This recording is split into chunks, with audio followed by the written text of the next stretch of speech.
Hello, happy lunes. I realized that a lot of the people who follow me and a lot of my clients, I feel like I have more clients that are like in like serious or committed relationships or that are married than I do singles. Like, I know I have some single ones, but I have more clients that are like in serious committed relationships. And I figured because you are not only some of my most loyal clients, but I really look up to you guys. Like, it is cool as fuck that one, I get to work with you, and also that I get to learn from you. So I am doing this for you. Let me grab this other deck. What's in my background? I hope there ain't nothing crusty back there. There's just laundry. Also, my lighting looks weird. I don't know if I'm feeling it. So I want to pull just to see what might be coming up, because relationships are a lifetime job, as we all know. I think I'm gonna do earth signs first, just because the irony of me being an air sign is that a lot of earth signs, I feel like a lot of earth signs gravitate towards me or work with me, and that's super cool. But with opposing elements like that, like, I would have never expected it. So this is for earth signs that are in relationships: Virgo, Taurus, or Capricorns. We are going to take a look at what might be coming up, maybe any lessons or anything that might need to be integrated with you, with your relationship, or whatever your home might be experiencing.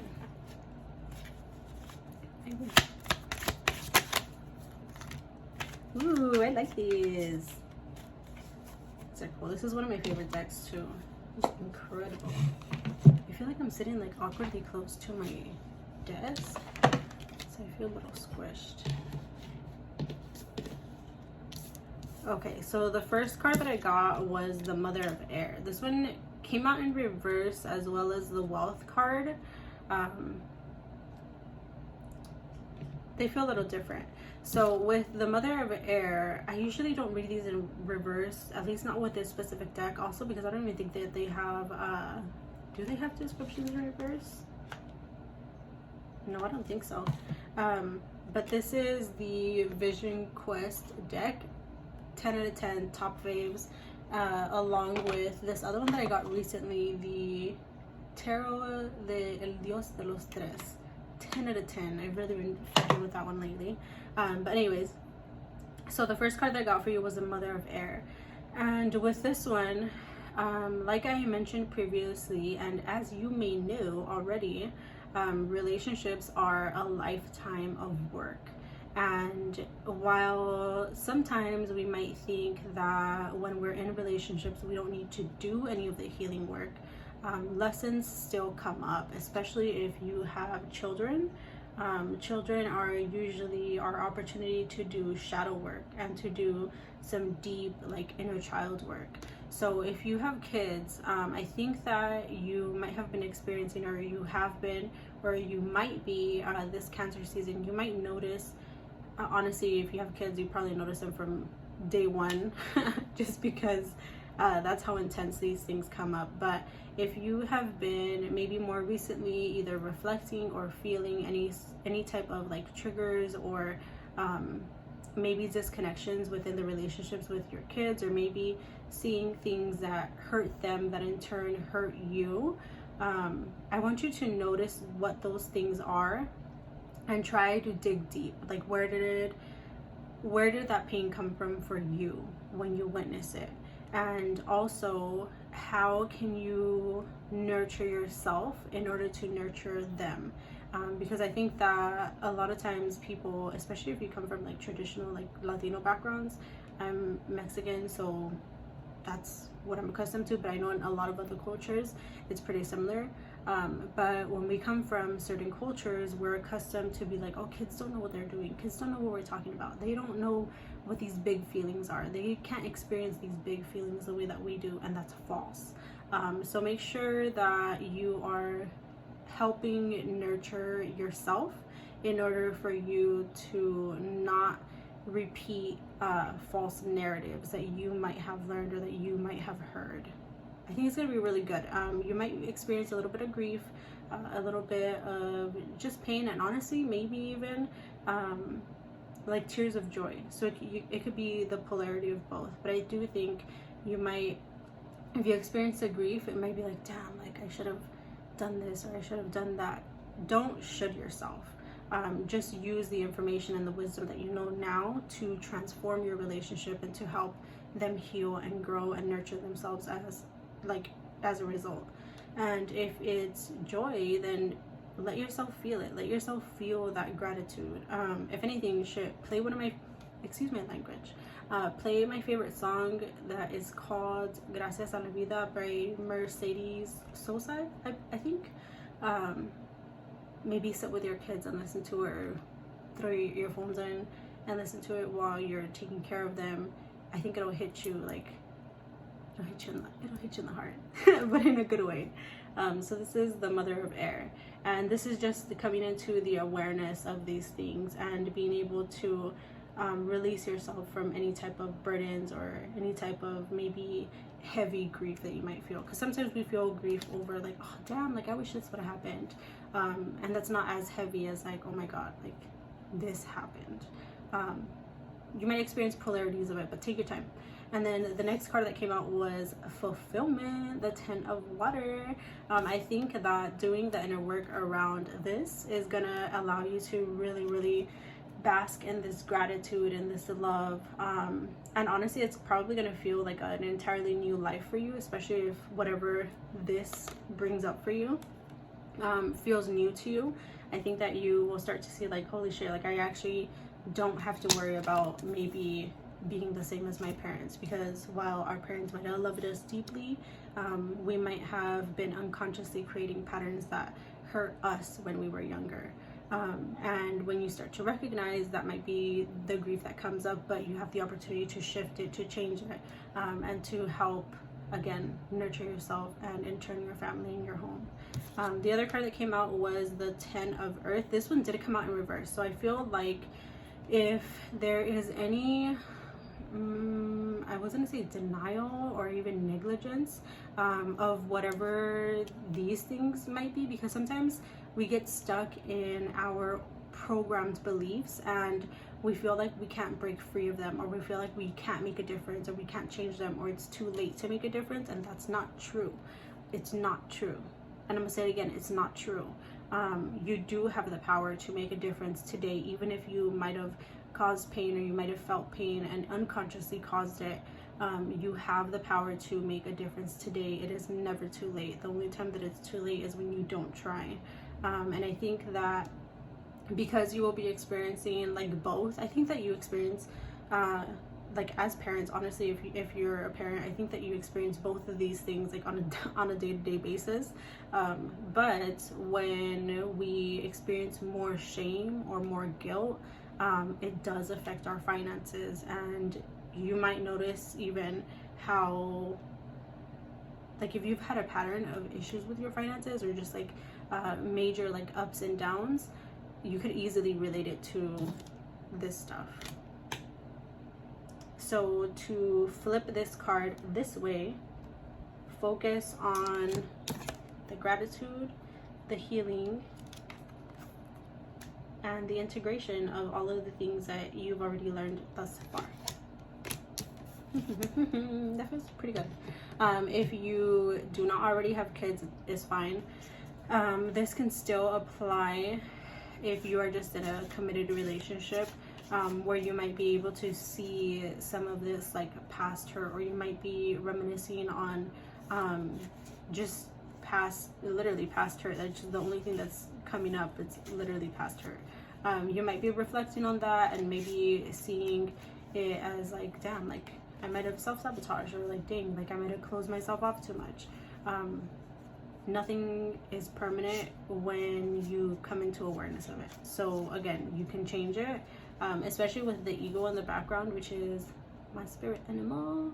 The ego is my absolute favorite, but the ego is symbolic of literal like power or freedom. And like inner knowing, wisdom, guidance, like sage energy, all of that. So even if some heavy stuff does come up, it's not permanent. Maybe the next card that followed that again was the Ten of Water, which is literally fulfillment. Sometimes it just takes a little bit to get here. Like, you gotta swim to these waterfalls sometimes, and that's okay. I wanted to pull one of, I think I grabbed this deck by accident, but I'll grab one of these too.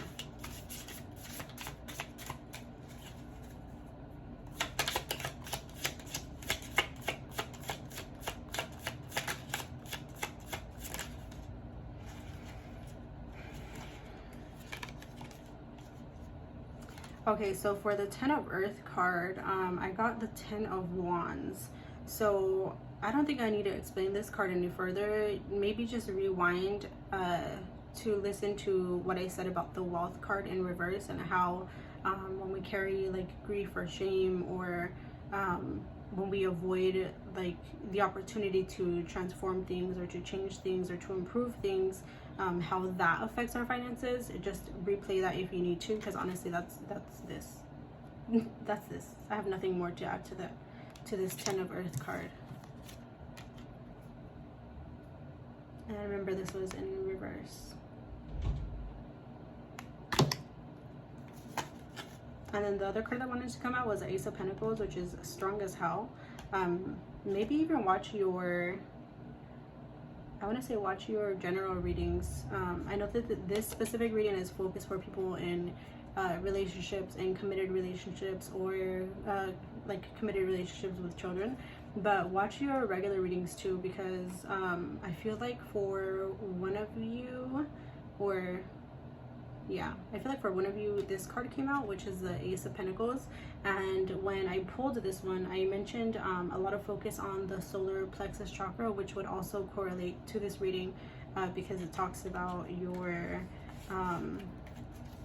maybe like suppressed or buried emotions, power, personal power, confidence, all of those things. And then I'm going to pull a card from the Romance deck. This came out in reverse. It says time apart from your partner is on the horizon. I think that because this came out in reverse, it's interesting because like I see the people in here, but all I'm focusing on is the little angels above. I think that if you have noticed any of those things that I mentioned in the beginning of the reading, when I talked about this Mother of Air card, and how we might have experienced maybe like grief, or just been stuck on like the past, or reminiscing, or kind of just getting stuck there, or maybe seeing things that we don't believe that we can change. I think that if you notice those things but you haven't been able to create those changes, I think that it was creating some type of disconnect within your relationship. So if it has been doing that, come back to the nurturing aspect that I mentioned, because there's a lot of like, I'm just gonna flip it upwards for the sake of the illustration. Oh, my hand looked weird when I did that. It looked like a chicken leg. Pew pew. But I'm flipping this up for the sake of the illustration. But if you can see, there's a lot of like stagnant energy. So where one of you might have wanted to connect with the other, literally more than the other, that stagnation, that energy that was literally stuck there has been blocking you from being able to connect as deeply as you can with your partner. So it's very important that you clear your energy, that you keep the environment clear. Maybe sage your home, grab some palo santo just to clean it out. And it's funny because when I was vacuuming earlier today on my break, I don't think I was on break, but when I was vacuuming, I was like thinking, I was like, I fucking love vacuuming, because vacuuming is almost cleansing stagnant energy, and I think that you might need to do that. Maybe do a, are we in summer yet? Are we in summer? I think we're in summer. Do a summer cleaning, clean out your closets, clean your carpets, your floors, whatever. It's time for you to cleanse the heart space a little bit more. It'll just help you reconnect a lot more, and it'll help you be present more with your children, because that's a lot of stagnant energy. It's almost completely covering her and leaking onto this guy. And the gender of the cards really doesn't matter, but you can literally see the stagnation. Temporary. It's only permanent if you let it be permanent. But that's what I have for you. I'm gonna go to the gym now. I hope that you like this reading. I thought this would be cool. Stay tuned for another reading if you feel like it. Please like, and I feel weird telling you to do all of these things because it's so long. When I hear it, I'm like, ugh, whatever. But please like and comment and subscribe. Invite a friend. Whore me out like MySpace days. Please and thank you. Also, please remember, I'm pretty sure I haven't been made aware of any lately, but I will never DM you on Instagram or any social media platform for a reading. I don't do that. I have a website for that. And to schedule a one-on-one with me, you can schedule at theholistichealer.org, not .com. My only Instagram is, ooh, this is cute. This is the card at the bottom of the deck. I just shuffle them before I put them back in, but that's a cute card. Anyways, what was I saying? I forgot what I was saying. I think I was saying my only Instagram is Mountains by Melody Ann, and my only TikTok is Mountains by Melody Ann or the Holistic Healer, which honestly I don't use them that much yet. But yeah, thank you for watching.